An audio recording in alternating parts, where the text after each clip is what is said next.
PRS private stock McCarty versus PRS core McCarty. Which one will win? In today's episode, we find out.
Hey guys, welcome back to Squealing Pig Guitars, the home of luxury shred machines here in Nottingham, England. And in today's episode, we're going to be comparing two PRS guitars. The first one is a PRS private stock one-piece flame maple top McCarty. This guitar is very expensive, coming in at just under 7,000 Great British pounds. And the opposition today is a PRS core line McCarty 594, which comes in at a more respectable 2,699 Great British pounds. So there's a massive price difference between these two instruments, but is it really worth it? Well, in today's video, we're going to compare the specs as well as the tone and come to the conclusion whether the private stock is worth it or not. So here we have it. Here's the core line PRS McCarty 594.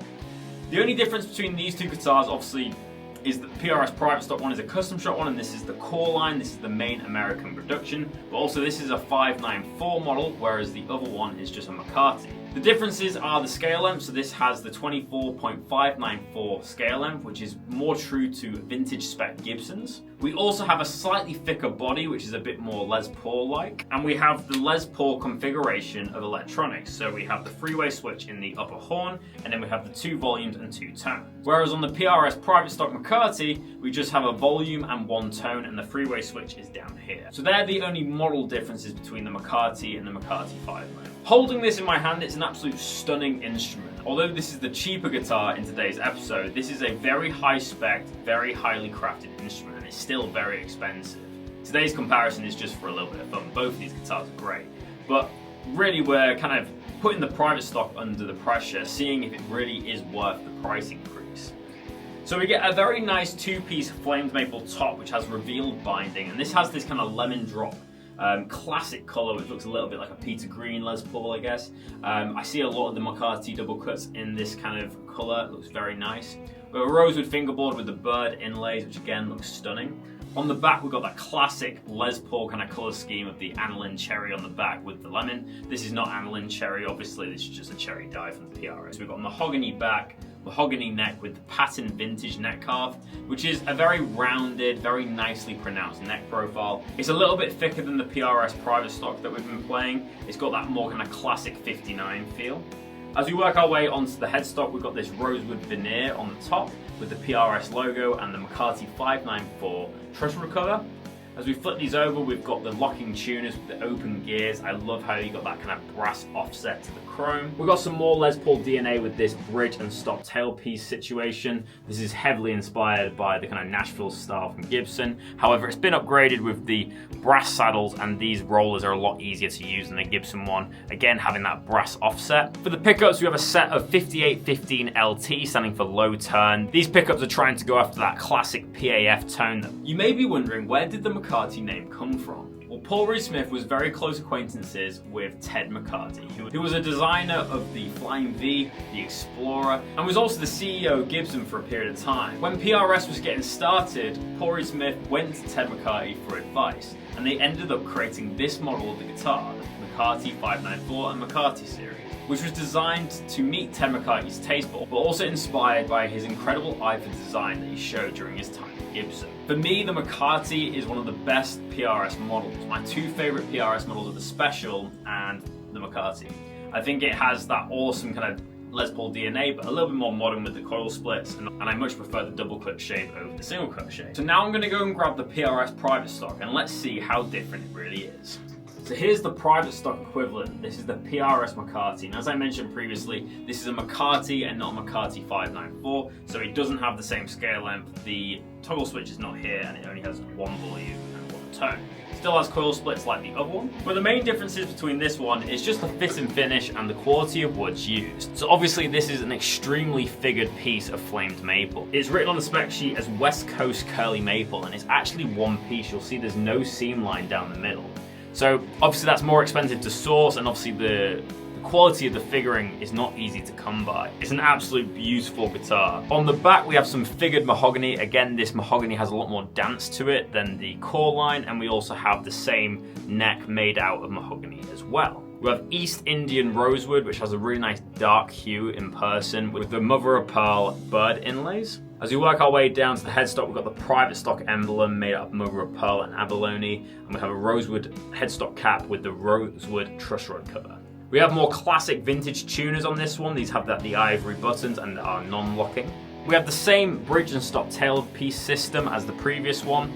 We have a different set of pickups. These are the 5909 pickups, kind of going for that 59 sound. The neck carve is slightly different as well. We have a wide fat on this one. This is also finished in high gloss nitro, whereas the previous guitar is polyurethane. And the finish is vintage smoke amber burst. The serial for this guitar is private stock number 2771, and it's an incredible example of a lovely PRS guitar. The private stock is basically PRS's custom shop, so this guitar has been designed spec by a retailer or the private stock, and they put it out. It's an incredibly nice guitar. There's just little attentions to details, like the neck is so nicely done, the fret edges are perfect, the intonation's there, it looks really cool. It's got a quirky spec of having a one-piece flame maple top, and it just smells and looks incredible. As this is a McCarty, this has a slightly thinner body, whereas the McCarty 594 is slightly thicker. And obviously you have slightly different electronic options. It's also hand-signed by Paul Reed Smith himself, alongside the date of completion, which is pretty cool. And just like all PRS private stock guitars, you get a lovely certificate of authenticity that is signed by Paul Reed Smith and Paul Miles and the final assembler on the factory line. So it's without a doubt that the private stock experience is definitely more of a personalized one, but in terms of the guitar, does it actually sound any different? We're going to find out now in the tone demo. So let's plug into my Kemper profiler and get started.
So guys, what are my final thoughts on today's video? A couple of videos ago I mentioned my favourite PRS private stock was McCarty, and this is actually my favourite PRS private stock. I'll just grab it now.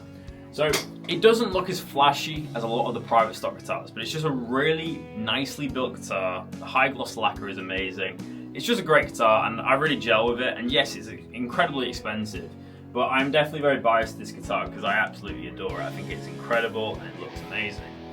That being said, whether it's worth the price increase from the standard McCarty 594, I'm not too sure.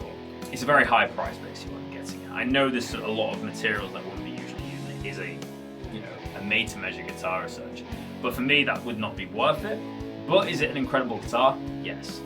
I guess in this day and age, you get what you pay for, and sometimes them numbers are going to be astronomically high. That being said though, the core line McCarty 594 was an incredible guitar to play as well. I found that the pickups on the McCarty 594 were just a little bit less warm, they were a little bit more tinny sounding as they're a little bit low turned. But in terms of how both of them played, they played very, very similar with some minor differences. But I preferred the sound of my playing on this guitar, and I also preferred the experience of playing this guitar. If money was no object, I would definitely take this private stock home with me. But if I had to pay for the guitar, unfortunately I probably would have to go to the PRS 594 as that would meet my budget more as a guitar player. But in terms of the guitar that I prefer the most, is this one. This is always going to win in my books. But let me know in the comment section below guys, what do you think of this video? Do you own a PRS core line or a PRS private stock?